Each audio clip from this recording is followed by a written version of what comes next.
Hola, ¿cómo están? Esta es otra misión de Aquí Me Ayudas y este es otro video de la serie de espectrofotometría.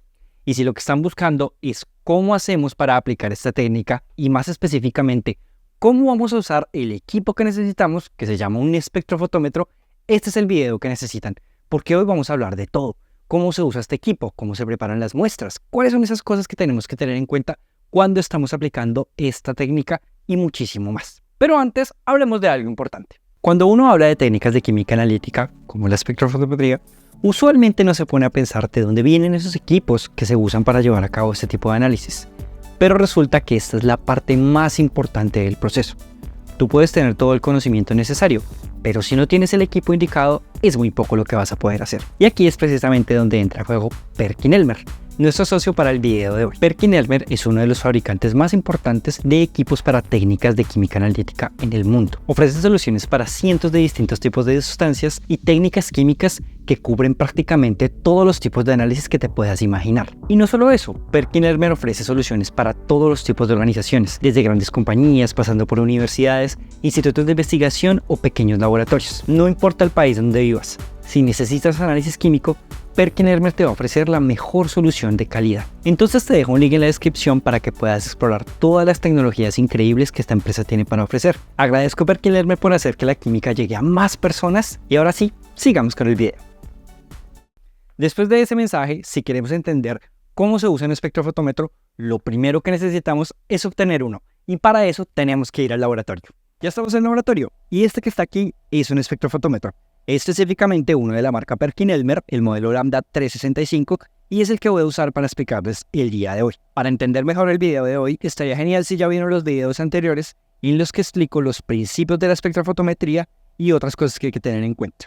Si no los vieron igual, se los dejo en los comentarios y en la descripción. Para los que no han visto aún estos videos, de manera muy simplificada, un espectrofotómetro es un equipo que usamos para medir cuánta luz ha sido absorbida cuando ésta pasa a través de una solución.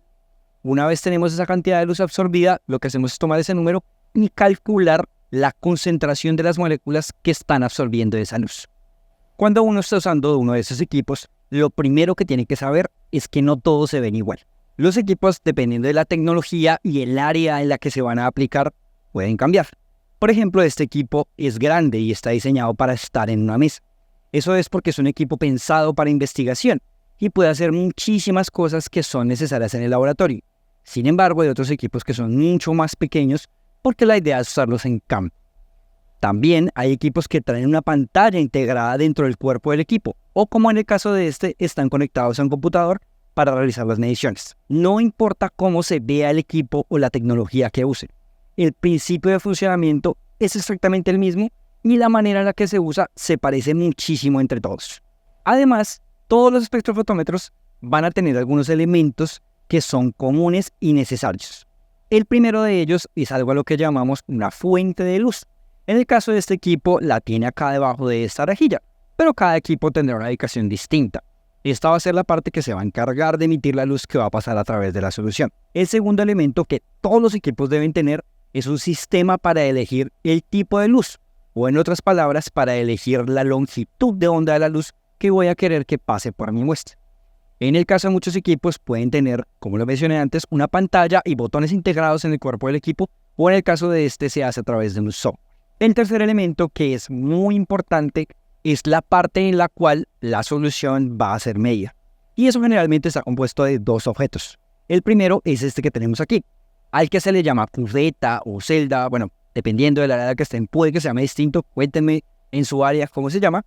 Y esto va a ir ubicado en un sitio específico del espectrofotómetro, que va a ser la zona de lectura de la muestra. En el caso de este equipo se encuentra aquí. Y por último, siempre vamos a tener un sistema que nos va a permitir accesar a la información que el equipo está detectando, es decir, la absorción de la luz. En el caso de este equipo tenemos un software en el que vamos a ver la absorbancia, es así como se le llama a la absorción de la luz, o la transmitancia, que es otra manera de medirlo. Pero también pueden tener equipos en los que la pantalla está en el cuerpo del equipo y se los va a mostrar.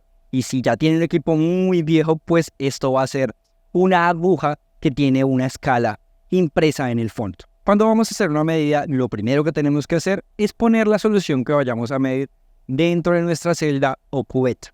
Hay muchas maneras de hacerlo. Si tenemos la suficiente práctica, podemos simplemente acercarnos a la celda sin tocarla y llenar.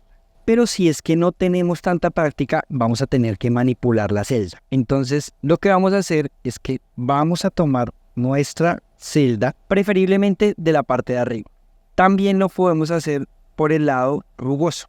Lo importante es que no vayamos a tocar esto que está aquí. Podemos tomarla desde aquí y llenar nuestra muestra. Para saber hasta dónde tenemos que llenar la celda va a depender de nuestro equipo, pero una buena regla que nos puede hacer recordar es que lo mejor es llenarlo al menos hasta unas 2/3 partes de la altura total de la celda. Y lo otro que vamos a tener en cuenta es algo a lo que se le llama el blanco. El blanco no es más que el solvente en el cual está disuelta la muestra que estoy analizando. Y es un concepto muy importante que siempre van a escuchar. Lo que vamos a hacer es que esto nos va a permitir setear o fijar la línea base del equipo. O en otras palabras, le vamos a decir al equipo en dónde está el cero de nuestra medida. En la mayoría de videos, el blanco es agua, pero esto no es la realidad para todos los análisis de espectrofotometría. Siempre depende del método que ustedes estén aplicando. En general es agua, pero a veces puede ser un solvente orgánico, si es que todas sus muestras están disueltas en ese solvente, como alcohol, tolueno o cualquier otra cosa. O, por ejemplo, hay técnicas, como en bioquímica, que no solo usan un blanco, sino que usan más de un blanco con diferentes reactivos disueltos en él. Una forma fácil de recordar qué es un blanco es que va a ser todo lo que participa en el análisis, pero que no es el principio activo que quieres analizar. Ya que tenemos llena nuestra celda, ahora viene el momento de poner la celda en el equipo. Vamos a abrir la cámara donde van las muestras. Como pueden darse cuenta, este tiene 2 sitios para poner la celda. Vamos a tomar nuestra celda, aquí tenemos un lado rugoso y aquí un lado que es liso. Ese lado liso debe seguir la trayectoria de la luz. Por supuesto, esto va a depender de su equipo. Y una manera de ubicarlo es buscar 2 huecos que estén enfrentados dentro de la cámara donde va la celda. En el caso de este equipo, aquí tenemos uno que está a este lado y otro que está a este lado. Hay equipos que lo tienen yendo de aquí a aquí. También lo que van a ver es que el holder de la muestra tiene una parte que está vacía. Eso también nos puede servir. Y también hay otros que tienen una flecha indicándolo. Y ahí es donde van a ir las caras lisas de nuestra celda. Este equipo tiene la gran ventaja de que tiene un doble holder. Esto es porque nos va a permitir ubicar el blanco y la muestra que vamos a leer al mismo tiempo. En el caso de equipos más tradicionales en los que solo tenemos un canal o un solo holder para la muestra, pues lo que vamos a hacer primero es leer esto y luego de que hayamos leído este, vamos a leer las otras muestras. Hay algunos videos en los que dicen que hay celdas que tienen una pequeña flecha y que esa flecha siempre debe apuntar a uno. Esto no siempre es verdad porque, como pueden ver, no todas las celdas tienen esa flecha, pero si es que la celda que ustedes están usando la tiene, es una herramienta que nos puede evitar errores porque lo que se hace es que esa flecha se ubica apuntando hacia alguno de los agujeros por donde sale o entra la luz. Y luego de que ya tenemos ubicada la celda, entonces vamos a cerrar nuestra cámara porque, como lo mencioné, esta cámara nos va a asegurar que la única luz que está leyendo el equipo es la que está viniendo desde la fuente de luz. La gran mayoría de equipos tienen esta puerta, pero hay algunos sistemas que no necesariamente tienen esta cámara para cerrar la muestra. Son pocos, pero existen. Y cuando la tengamos aquí, entonces ya podemos iniciar nuestra medida. Esta que acabamos de ver es la operación básica del equipo, pero cuando ya estamos leyendo muestras, la cosa cambia un poco. Una vez hemos llenado nuestra celda y vamos a leer, antes de hacer cualquier lectura, tenemos que setear o tenemos que fijar en el equipo algo que se llama la longitud de onda, que, como lo mencioné antes, no es más que el tipo de luz que va a pasar a través de esa solución. Y aquí todo va a depender de lo que estemos leyendo y del método que estemos aplicando. En general hay 2 maneras de hacerlo. Hay equipos que nos van a permitir fijar únicamente un valor de longitud de onda para leer nuestras muestras, mientras que hay equipos que nos van a permitir fijar un rango de longitudes de onda. Este equipo cuenta con las 2 posibilidades. En el caso de que elijamos un rango, pues es una ventaja muy grande, porque lo que vamos a hacer es que le podemos decir al equipo que mida desde los 180 nanómetros hasta los 700 nanómetros, que sería todo el rango del ultravioleta y del visible. O también podemos fijar valores intermedios, podemos decirle mídeme desde los 300 a los 500. Todo va a depender del método que ustedes estén aplicando. Ya hemos puesto las celdas con nuestra muestra dentro del equipo. Dependiendo del equipo que ustedes tengan, la manera de ubicar los parámetros de la muestra puede cambiar. Puede ser con un teclado en el propio equipo o, como en este caso, un software que va a operar el espectrofotómetro. Tenemos la posibilidad de fijar la longitud de onda a la que vamos a medir nuestra muestra. En el caso de este software, eso se hace en este módulo que tenemos aquí, que es la longitud de onda. Yo ya he fijado los parámetros de esta muestra, como lo pueden ver aquí. Este software me permite poner un ID para la muestra, una descripción y decirle el tipo de muestra que estemos leyendo. Puede ser un blanco, un control o, en este caso, una muestra específica. Así que lo que vamos a hacer es ir acá al botón de leer, que cada equipo tendrá su propia interfaz, y aquí nos permite empezar. Y aquí vemos dos cosas importantes. La primera es que el equipo está empezando a leer en un rango de longitudes de onda, pero además tenemos esta zona de acá en la que se nos indica la longitud de onda y un número que termina en A. Eso se llama la absorbancia. Esta es la propiedad que este equipo está leyendo. Hay dos modos de leer, uno es la absorbancia y el otro es la transmitancia. Eso lo voy a explicar con detalle en otro video. Pero aquí lo que vemos es que, como lo mencioné, hay dos modos de lectura. Uno es en un rango específico o en una longitud de onda específica. Si solamente estuviéramos leyendo en una longitud de onda fija, pues el único número en el que nos vamos a fijar sería el que está aquí. Y este número no variaría y, por supuesto, sería una medida muchísimo más rápida. Aquí nuestra muestra ya terminó de leer y este que tenemos aquí es algo a lo que se le llama un espectro de absorción y nos permite analizar ciertas cosas. La primera es que todas las moléculas van a tener un máximo de absorción. Y ese es el que tenemos aquí. Esta va a ser esa longitud de onda que la mayoría de métodos espectrofotométricos nos indican como la longitud de onda a la cual debemos leer. En este caso, la ventaja de leer un espectro entero es que no necesitamos tomar un valor específico, sino que podemos tomar cualquiera de los valores de absorción en cualquiera de las longitudes de onda. Sin embargo, la mayoría de muestras las vamos a leer en este máximo de longitud de onda. Esto nos va a garantizar que existe una linealidad entre la cantidad de luz absorbida y la concentración de la muestra. Otra cosa que también es importante es que cuando estamos leyendo en un espectrofotómetro, una recomendación que siempre se nos hace es que los valores de absorbancia que tenemos que obtener siempre tienen que estar más o menos entre 0,2 y 0,8. En este caso ustedes ven que el máximo de absorbancia lo obtuve más o menos en 0,5. Estos valores se recomiendan porque los va a garantizar que el equipo está trabajando en valores de absorbancia en los cuales algo que se llama el error fotométrico es mínimo. Ahora que ya hicimos esta medida, nos toca hacer la medida de la siguiente solución. Es muy común que tengamos un set de soluciones. Entonces, si es que tenemos la disponibilidad de muchas celdas, simplemente ponemos cada solución en cada celda. Pero no es el caso más común. Lo más común es que normalmente tengamos solo una o dos celdas para llevar a cabo la lectura. En ese caso, lo que vamos a tener que hacer es lavar nuestra celda para la siguiente muestra. ¿Eso cómo se hace? Para poder lavar una celda, lo que vamos a hacer es que primero desechamos la muestra que ya no vamos a analizar en nuestro frasco de desechos. Luego lo que hacemos es que tomamos el solvente que estamos usando como blanco, en este caso agua, y enjuagamos nuestra celda. Podemos hacerlo un par de veces y en vez de poner la muestra que sigue directamente, lo que vamos a poner es una pequeña parte de esta.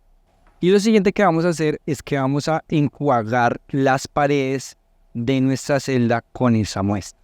Esto se llama una purga. Esa parte de la muestra se desecha y ahora sí vamos a poner la siguiente muestra que vamos a leer. Fíjense cómo todo el tiempo lo que hice fue sostenerla por la parte de arriba, aunque también podría haberla sostenido por la parte rugosa. La idea es no tocar los lados lisos de la celda nunca, porque si no podemos manchar las paredes de la celda y eso nos va a afectar en nuestro análisis. Una práctica que nos puede evitar lavar entre muestras es que si lo que tenemos es un set de soluciones cuya concentración va aumentando, es decir, por ejemplo, tengo una muestra que tiene una concentración del 1%, la siguiente del 2%, la siguiente del 4% y así sucesivamente, lo que puedo hacer es empezar midiendo la muestra más diluida. Entonces, cuando vaya a medir la siguiente muestra, no hay necesidad de lavar la solución, sino que lo que voy a hacer es simplemente purgarla con la solución más concentrada. Eso es una práctica común, pero es muy importante que lleven un orden. Y no lo pueden hacer si es que lo que están leyendo son muestras diferentes. si primero medí soluciones de concentración que está aumentando y luego lo que voy a hacer es medir muestras de concentración desconocida, siempre tengo que lavar entre cada una de esas muestras y hacer una purga. Ahora hablemos un poquito más en profundidad de las celdas o cubetas. Lo primero que hay que tener en cuenta es de qué material están hechas, porque no hay un solo material. A lo mejor el sitio en el que ustedes trabajan solo maneja uno de ellos, pero hay principalmente 3. Uno es el vidrio, como la que está aquí, el cuarzo, como esta que tenemos aquí, y el último es el polimetilmetacrilato o acrílico, también se le conoce como estas dos que tenemos aquí. La diferencia entre ellas es qué aplicaciones tienen, y más específicamente a qué tipo de luz son transparentes. En el caso del cuarzo, este es un material que es transparente entre los 180 nanómetros y los 1100 nanómetros, es decir, es transparente en todo el rango del ultravioleta y el visible. En el caso del vidrio y el polimetilmetacrilato, aquí tenemos la desventaja de que estos materiales solamente son transparentes en el rango de la luz visible, aunque es posible conseguir metacrilato que sea también transparente en el ultravioleta. Esas celdas se llaman celdas de polimetilmetacrilato grado ultravioleta. ¿Qué otra ventaja hay entre los diferentes materiales? Cuando uno está trabajando con cosas que no están basadas en agua, esto importa. ¿Por qué? En general, el cuarzo y el vidrio son materiales muy resistentes químicamente, por lo que los vamos a poder usar no solo con agua, sino también con solventes orgánicos que de otra manera serían capaces de disolver al polimetilmetacrilato o, por ejemplo, en el caso del polimetilmetacrilato es muy útil si estamos usando sustancias que sean capaces de atacar al vidrio. De todas las que están acá, la más cara suele ser la de cuarzo, porque es la que más ventajas trae. Tiene una alta resistencia química, una alta transparencia y además es la más dura de todas, por lo que va a tener una menor probabilidad de rayarse. Las rayaduras en una celda son algo que pueden afectar nuestro análisis, porque lo ideal es que nuestra celda sea lo más transparente posible. Si tenemos rayaduras en la superficie, estas van a hacer que la luz se disperse y el equipo la interprete como absorción. Además, las celdas de cuarzo, pero no solo las de cuarzo, también las otras, tienen una ventaja y es que muchas de ellas vienen con una pequeña tapa. Esto es porque nos va a permitir retrasar la evaporación de solventes que son muy volátiles, como los que son diferentes al agua, solventes orgánicos como el alcohol o el tolueno. La otra ventaja de la tapa, aunque no debería hacerse, nos permite homogeneizar la solución en caso de que ésta esté precipitando. Digo que no se debería hacer porque nuestras soluciones no deben tener ninguna turbidez, a menos de que el ensayo que estemos haciendo tenga que ver con ese parámetro, pero en general tenemos que usar soluciones claras. Y por último, en cuanto a la celda, también es importante las dimensiones y la forma que éstas tienen, porque no todas las celdas son iguales, como lo pueden ver aquí. Hay celdas que tienen lados que no son lisos. La utilidad de estos lados que no son lisos es que las podemos coger por ahí sin el peligro de contaminar los lados que son lisos. Y además, cuando la estamos poniendo dentro del espectrofotómetro, es más sencillo ubicar cuáles son esos lados que vamos a poner de cara a la ruta por donde atraviesa la luz. Pero además tenemos esta tercera celda que, como pueden ver, no es completamente uniforme. Esto es porque, si lo notan, la celda de la izquierda tiene un ancho que es constante, mientras que la derecha es más ancha en la parte de arriba y en la parte de abajo es más angosta. Esto es porque es una celda que podemos usar cuando tenemos muy poco volumen de muestra. Esto no va a afectar el análisis porque, como pueden ver, la celda solo está reduciendo su tamaño en una de las dos dimensiones, en el ancho. El otro, que es el largo, sigue siendo exactamente el mismo, normalmente 1 centímetro. Pero el tamaño no es una regla específica. Hay celdas más grandes, por ejemplo de 2 o 5 centímetros. Solamente aquí la forma va a cambiar, ya no va a ser cuadrada sino rectangular. En fin, déjame saber en los comentarios cuál tipo de celda usas, cuál material y para qué la usas. Y bueno, hay un montón de cosas que se me escapan, pero creo que con esto tenemos suficiente porque el video está un poquito largo. Una parte muy importante es qué hacemos con los cálculos que tenemos que hacer antes y después de la medida, pero es algo que vamos a abordar en un futuro video. Recuerden compartir este video con alguien que ustedes saben que lo necesita y por supuesto con sus profesores para que el conocimiento pueda expandirse muchísimo más. Gracias por ver el video y hasta la próxima.